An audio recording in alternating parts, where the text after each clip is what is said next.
जय हिंद साथियों, स्वागत है आप सभी का एक बार फिर से Kumar Gaurav current affair class notes में। और आज मैं आप सभी के लिए लेकर आया हूं 14 मार्च 2022 से बनने वाले कुछ करंट अफेयर के क्लास नोट्स जो आपकी सभी परीक्षाओं के लिए काफ़ी इंपॉर्टेंट होंगे। तो सभी साथी पूरी शिद्दत के साथ इस वीडियो को अंत तक अवश्य देख लेना, एक एक क्वेश्चन को नोट डाउन कर लेना। ठीक है, आइए शुरुआत करते हैं पहले क्वेश्चन से। और पहला क्वेश्चन है आज का आपकी स्क्रीन पर, माउंट मैरापी ज्वालामुखी में विस्फोट। तो हाल ही में माउंट मैरापी ज्वालामुखी में विस्फोट हुआ है। ये कहाँ पर है आपका? तो इंडोनेशिया में है, जावा द्वीप पर है ये, और इसकी ऊंचाई है 2963 मीटर की। तो ये काफ़ी सक्रिय ज्वालामुखी है जिसमें हाल ही में क्या हुआ है आपका, एक विस्फोट हुआ है। बात करें यदि इंडोनेशिया की न्यू कैपिटल क्या होगी, तो नूसंतारा। हेडक्वार्टर किसका है यहाँ पर? तो आसियान का हेडक्वार्टर है। यहाँ की जो अभी राजधानी है जकार्ता में। यहाँ के दो बहुत ही फेमस आपके द्वीप हैं जिनको हम जावा और सुमात्रा के नाम से जानते हैं।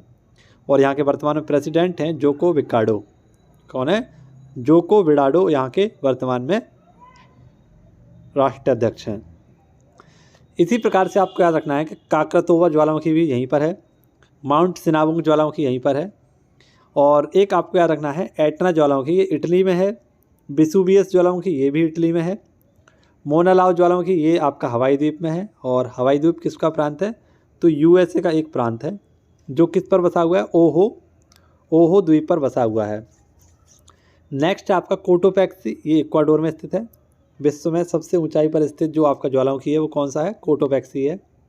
स्ट्रोम्बोली की अगर बात करें तो स्ट्रोम्बोली ये भूमध्य सागर का, इसे प्रकाश स्तंभ कहा जाता है। ठीक है, तो ये सारे फैक्ट आप लोगों को याद रखने हैं, और जो मैंने आपको ये सारी बात बताई ये भी आपको याद रखनी है। इसके साथ साथ आपको एक और पॉइंट याद रखना है कि विश्व का सबसे बड़ा मुस्लिम कंट्री कौन सा है? तो इंडोनेशिया है। और आप सभी लोग रखना, मैंने अभी बताया आपको आसियान, जिसमें वर्तमान में 10 देश हैं, लेकिन इसका 11वां जो देश होगा उसका नाम है तिमोर लेस्ट। क्या नाम है? तिमोर लेस्ट, जिसकी राजधानी है दिल्ली। ठीक है, आप सभी लोग याद रख लेना। Association of south east Asian nation, यानी कि दक्षिण एशियाई जो आपके सहयोग क्षेत्रीय है, इसके जो आसियान का आपका 11वां देश होगा वो कौन होगा? तिमोर लेस्ट होगा। ठीक है, ये सारी बातें याद रख लेना। आगे देखिए, अगला क्वेश्चन आपकी स्क्रीन पर है, क्वेश्चन नंबर 2। और इसमें आपको क्या याद रखना है? क्वेश्चन नंबर 2 से देखिए पूछा गया है, ईरान और सऊदी अरब ने अपने राजनयिक संबंधों को बहाल करने का समझौता किया है। तो ईरान और सऊदी अरब ने, दो देश हैं आपके, ईरान और सऊदी अरब, इन दोनों देशों ने राजनयिक संबंधों के लिए समझौता किया है। और इस समझौते में मध्यस्थता किसने की थी? तो चाइना ने। ठीक है, छोटी आंखों वाले चाइना ने में इसमें अपनी समझौते में मध्यस्थता की है। आप सभी को पता होना चाहिए कि ईरान और सऊदी अरब के बीच जो संबंध समाप्त हुए थे वो 2016 में हुए थे। इसका कारण ये था कि जो आपके ईरान के धर्मगुरु थे जिनका नाम था सिया धर्म के ये थे, इनकी हत्या कर दी गई थी। तो उसके बाद से इनके संबंध खराब हो गए थे, लेकिन पुनः से ये 7 साल बाद संबंधों को जोड़ा जा रहा है, और इसमें मध्यस्थता कर रहा है आपका चीन। समझौता क्या हुआ है इनके मध्य? तो जैसे कि आपको पता है, एम्बेसी एक दूसरे देश में ये खोलेंगे और आंतरिक मामलों में एक दूसरे के हस्ताक्षरित नहीं करेंगे। तो ये आपको याद रखना है। ठीक है, आगे देखिए, अब्राहम समझौता की बात करें तो यूएई और इजराइल के मध्य हुआ था अब्राहम समझौता। और ये किसने कराया था? तो आप सभी लोग याद रख लेना, अब्राहम समझौता कराया था अमेरिका ने। ठीक है, अमेरिका, और अमेरिका में आपसे बताया कौन है? जो बाइडन। रामसर सम्मेलन ये कब हुआ आपका? ईरान में हुआ था 2 फरवरी 1971 को। ईरान का नाम आया है इसलिए मैं आपको बता रहा हूँ। ईरान के राष्ट्रपति कौन है? इब्राहिम रईसी। दस्त-ए-लुट और दस्त-ए-कबीर ये रेगिस्तान आपके कहाँ पर है? ईरान में ही है। चाबहार बंदरगाह ईरान में ही है। ईरान के सुपर कंप्यूटर का नाम है सिमोर्ग। ईरान के परमाणु संयंत्र का नाम है बुशहर। और एशिया की सबसे लंबी नदी कौन सी है आपकी? यांगटीसियांग। और चीन का शोक किसे कहते हैं? तो हुआंगो नदी को कहते हैं। ईरान की राजधानी तेहरान है। सऊदी अरब की राजधानी रियाद है। चीन की राजधानी बीजिंग है। मलेशिया की राजधानी कुआलालंपुर है। मंगोलिया की राजधानी उलानबटोर है। मालदीव की राजधानी माले है। म्यांमार की राजधानी नाइपीतो है। और मैक्सिको की राजधानी आपके सामने है मैक्सिको सिटी। ठीक है, तो ये मैंने आपके लिए अल्फ़ाबेटिकली लिख दिए हैं, मलेशिया, मंगोलिया, मालदीव, म्यांमार और मैक्सिको। तो सब माह से स्टार्ट हो रहे थे, मैंने सोचा आपको इनका रिवीजन हो जाएगा अच्छे तरीके से, तो ये भी मैंने आपको करा दिया। आई होप आपको वीडियो पसंद आ रही होगी और मेरे ख्याल से ये एफर्ट मेरे द्वारा किया जा रहा आपको पसंद आ रहा होगा। यदि वीडियो में कोई भी कमी या कोई भी आपको बात अच्छी लगती हो तो एक बार कमेंट बॉक्स में मुझे ज़रूर बताइएगा, ठीक है। मैं आपके कमेंट का इंतज़ार करूँगा। आइए देखते हैं अगला क्वेश्चन हमारा क्या कह रहा है। काफ़ी अच्छा क्वेश्चन है और काफ़ी प्यारा क्वेश्चन है, इसके बारे में आपको याद रखना चाहिए। 146वीं अंतर संसदीय संघ की बैठक, तो अंतर संसदीय संघ की बैठक हाल ही में आयोजित की गई है और याद रखना इसे हाल ही में कहाँ पर आयोजित किया गया है, मनामा में। और ये मनामा किसकी राजधानी है, बहरीन की राजधानी है, ठीक है। IPU इसको हाल ही में क्या किया गया है, इसकी बैठक को आयोजित किया गया था, अंतर संसदीय संघ की बैठक। ये अंतर संसदीय इसका वर्क क्या है, तो जितने भी देश लोकतांत्रिक देश हैं उनकी लोकतंत्र की सुरक्षा करने के लिए इसकी बैठक की गई थी। इसकी स्थापना 1889 में हुई थी। कब हुई थी, 1889 में, और इसका हेडक्वार्टर जिनेवा में है। लोकतंत्र के लिए सभी के लिए इसकी क्या है, टैगलाइन है, लोकतंत्र के लिए सभी के लिए, है ना, यानी democracy is all for all, ये आपको याद रखना है। इसकी पहली बैठक जो आयोजित की गई थी वो पेरिस फ्रांस में की गई थी, ठीक है। लास्ट टाइम जब भारत में इसकी क्या हुई थी, बैठक हुई थी, वो समय था आपका 1993, है ना, और उससे पहले भी एक बार हुई थी 1969 में। तो 2 बार भारत में भी इसकी बैठक हो चुकी है, अंतर संसदीय संघ की बैठक, ठीक है। अब देखिए साथियों, आप सभी के सामने कुछ बैठक हैं, उनको आपको याद रखना है, क्योंकि ये नए क्वेश्चन थे तो मैं इनको आपको एक बार करा देता हूँ और इसके बाद आपको कुछ पुराने क्वेश्चनों की बैठक हैं उनको रिवाइज़ कराऊंगा। जैसे कॉमनवेल्थ संसदीय एसोसिएशन की 19वीं बैठक कहाँ हुई, सिक्किम में। सुपोषित माँ अभियान ये कहाँ से स्टार्ट हुआ, आपका कोटा से। और संसदीय आउटरीच कार्यक्रम ये किसने स्टार्ट किया गया था, तो ये ओम बिड़ला जी के द्वारा स्टार्ट किया गया था, ठीक है, याद रहेगा आपको। चलिए कुछ पुराने क्वेश्चनों की आपको मैं रिवीजन कराता हूँ। जैसे कि मैं आपसे पूछूँ SCO 2022 की बैठक कहाँ हुई थी, तो समरकंद उज्बेकिस्तान में हुई थी, है ना। G7 2022 की बैठक कहाँ हुई थी, तो जर्मनी में हुई थी, है ना। अगर मैं बात करूँ G20 की बैठक 2023 में कहाँ हो रही है, तो 2023 में ये भारत में हो रही है। और आप लोग याद रखना 2022 में कहाँ हुई थी, तो इंडोनेशिया, बाली इंडोनेशिया में हुई थी। अगर मैं आपसे पूछूँ मोबाइल कांग्रेस, है ना, मोबाइल कांग्रेस इसकी 2022 की बैठक कहाँ हुई थी, तो याद रखना स्पेन में हुई थी। कहाँ हुई थी, स्पेन में हुई थी, ठीक है, मोबाइल कांग्रेस की बैठक। तो ये सारी बैठक भी आपको याद रखनी। आइए देखते हैं अगला क्वेश्चन हमारा क्या कह रहा है। ये भी काफ़ी अच्छा क्वेश्चन है और परीक्षाओं में बनने वाला क्वेश्चन है। इसमें भी आपको कुछ महत्वपूर्ण जानकारियों की बात बताऊंगा, ठीक है। देखिए, भूस्खलन सूचकांक में शीर्ष जिला कौन सा है, तो भूस्खलन सूचकांक आया है हाल ही में। भूस्खलन आप लोग सभी लोग जानते होंगे, जिसे हम लैंडस्लाइड कह सकते हैं, है ना। जैसे क्या होता है, कभी कभी आप जानते हो पहाड़ी इलाकों में जब अत्यधिक पेड़ों की कटाई कर दी जाती है तो उस समय क्या होता है, मिट्टी ढह जाती है, तो उसी को बोला जाता है आपका भूस्खलन। क्या बोला जाता है, भूस्खलन बोला जाता है। तो हाल ही में आप सभी को पता होना चाहिए, आपका उत्तराखंड में जोशीमठ था, वहाँ पे भी काफ़ी ज़्यादा भूस्खलन हो रहा है। घरों में, छतों में, एयरपोर्ट पर, सड़कों पर बहुत बड़ी बड़ी दरारें पड़ रही थी, है ना। तो उसी के आधार पर इसरो के द्वारा क्या किया गया है, 1998 से 2022 के बीच के आंकड़े जारी किए हैं। और इस आंकड़े में उन्होंने बताया है कि भारत का 12.6% जो भाग है वो भूस्खलन से प्रभावित है। और इसमें पहले स्थान पर है आपका मिज़ोरम और सेकंड स्थान पर है आपका उत्तराखंड, ठीक है। आप सभी लोग याद रखना, पहले स्थान पर आप लोग समझेंगे कि उत्तराखंड है, लेकिन पहले स्थान पर है आपका मिज़ोरम, ठीक है। यहाँ पर सबसे ज़्यादा भूस्खलन होता है, टॉप पर है ये लैंडस्लाइड इंडेक्स में। बात करी थी इसरो की, तो इंडियन स्पेस रिसर्च ऑर्गेनाइजेशन इसकी फुल फॉर्म होती है, यानी कि हम कह सकते हैं इम्पॉसिबल जो भी काम होगा वो सब कौन करेगा, इसरो करेगा। देश की आन मान शान कौन है, आपकी इसरो, ठीक है। तो इसकी स्थापना की गई थी 15 अगस्त 1969 को। मुख्यालय इसका कहाँ पर है, बेंगलोर में है। और याद रखना इसके वर्तमान में हेड कौन है, तो एस सोमनाथ जी इसके हेड हैं, जो कि के सिवान के स्थान पर आए हैं, ठीक है। आप लोग याद रखना 10वें नंबर के हैं ये। और इसरो के द्वारा बहुत सारे अच्छे अच्छे काम किए जा रहे हैं, आप सभी को पता है। नोट आप सभी लोग याद रखना कि संवेदनशील यानी सबसे ज़्यादा संवेदनशील जिला कौन सा है आपका, तो इसमें 2 जिले हैं आपका, एक रुद्रप्रयाग है और टिहरी गढ़वाल। ये दोनों कहाँ पर हैं आपके, रुद्रप्रयाग और टिहरी गढ़वाल उत्तराखंड के सबसे ज़्यादा संवेदनशील जिले हैं, ठीक है, इंटेंजिबल जो कि हम कह सकते हैं इनको। आगे देखिए, भूस्खलन रडार भी जारी किया है हाल ही में, उत्तरी सिक्किम के द्वारा भूस्खलन रडार भी जारी किया गया था। लोकतंत्र, चुनाव लोकतंत्र सूचकांक में भारत की रैंक है 108।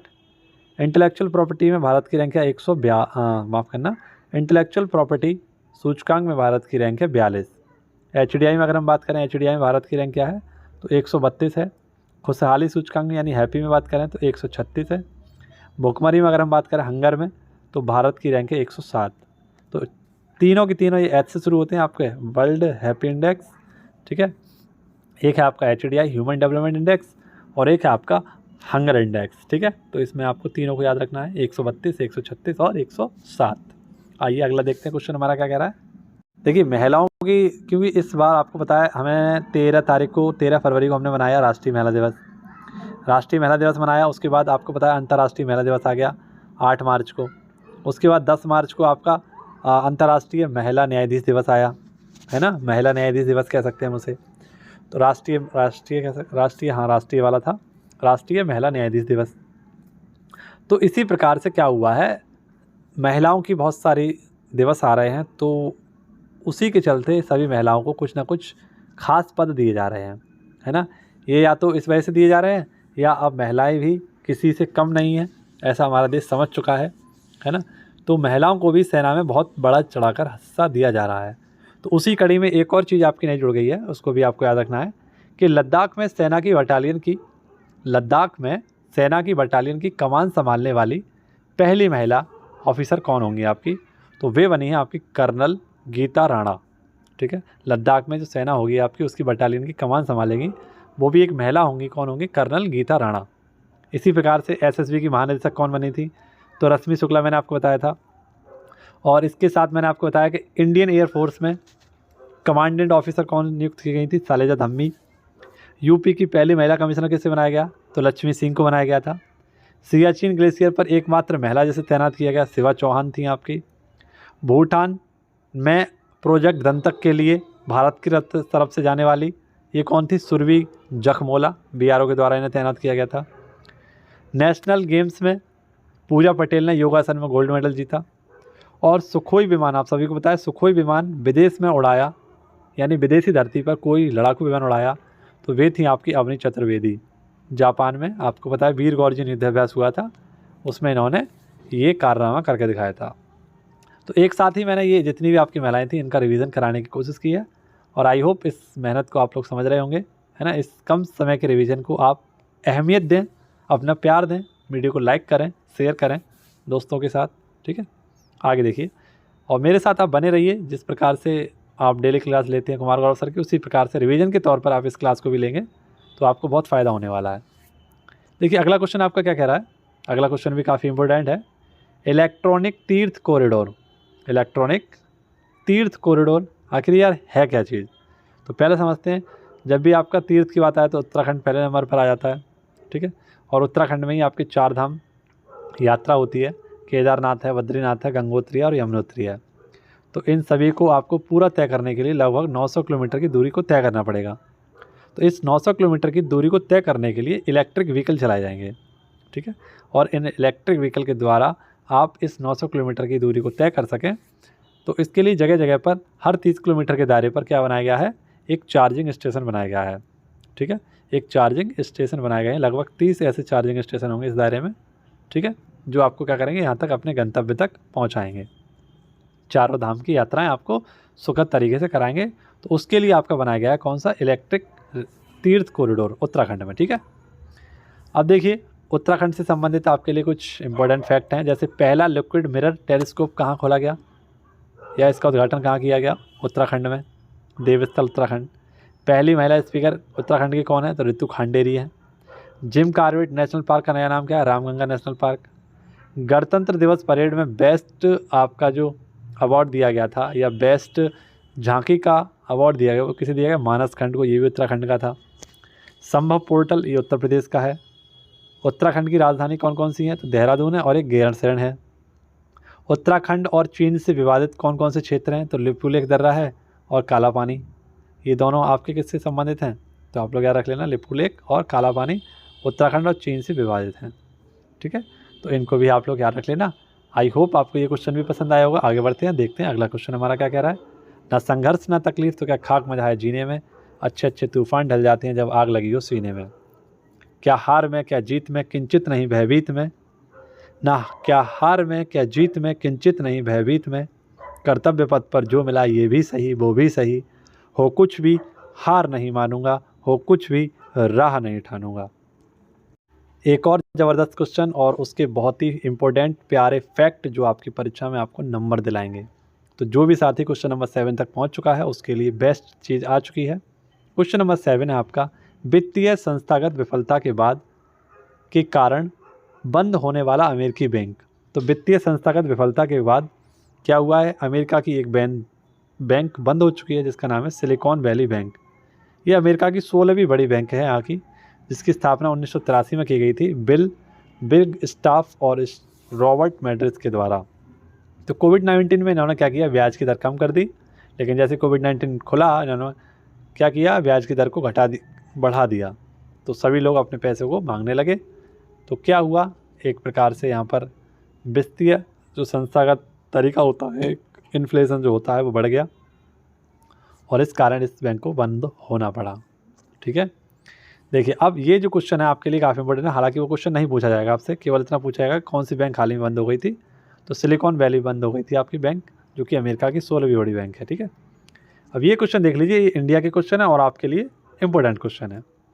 इलेक्ट्रॉनिक बैंक गारंटी ये किसके द्वारा, पहला बैंक था जिसने इसको लॉन्च किया था HDFC। ऑफलाइन पेमेंट्स HDFC के द्वारा स्टार्ट किया गया। अंतर्राष्ट्रीय डिजिटल पेमेंट्स फ़ोनपे के द्वारा। फास्टेस्ट डिजिटल पेमेंट्स ऐप कौन सा है आपका, पेरूपी।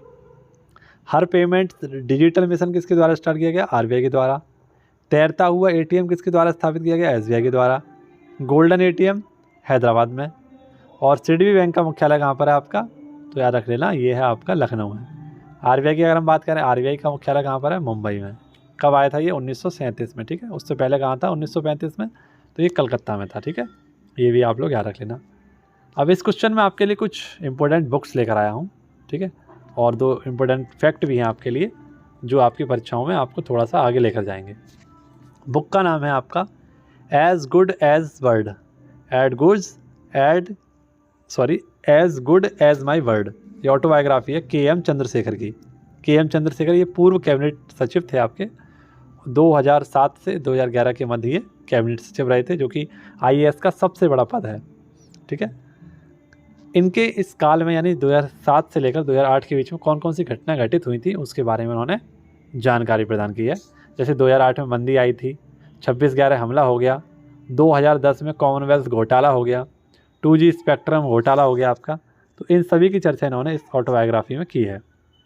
ठीक है, बुकों का एक रिवीजन लगवाऊंगा आपका, उससे पहले 2 क्वेश्चन देख लीजिए। भारत का सबसे बड़ा पांडुलिपि संग्रहालय कहाँ पर खुलेगा, तो ये आप लोग याद रख लेना, पांडुलिपि संग्रहालय आपका गुजरात में खुलेगा। फाल्कन हैवी ये रॉकेट ये कहाँ पर है आपका, SpaceX किसके द्वारा बनाया गया था, फाल्कन हैवी रॉकेट, जो कि विश्व का सबसे मजबूत आपका रॉकेट होगा, SpaceX। इसके मालिक कौन है आप सभी को पता है, एलॉन मस्क। कौन है, एलॉन मस्क। देखिए इस कड़ी में आप लोग इन क्वेश्चनों को और जोड़ लेना। The McMahon line a century discord पुस्तक किसकी है, तो JJ सिंह के द्वारा लिखी गई थी मैकमोहन लाइन। ठीक है, मैकमोहन लाइन आप सभी लोग जानते हैं भारत और चाइना के मध्य है।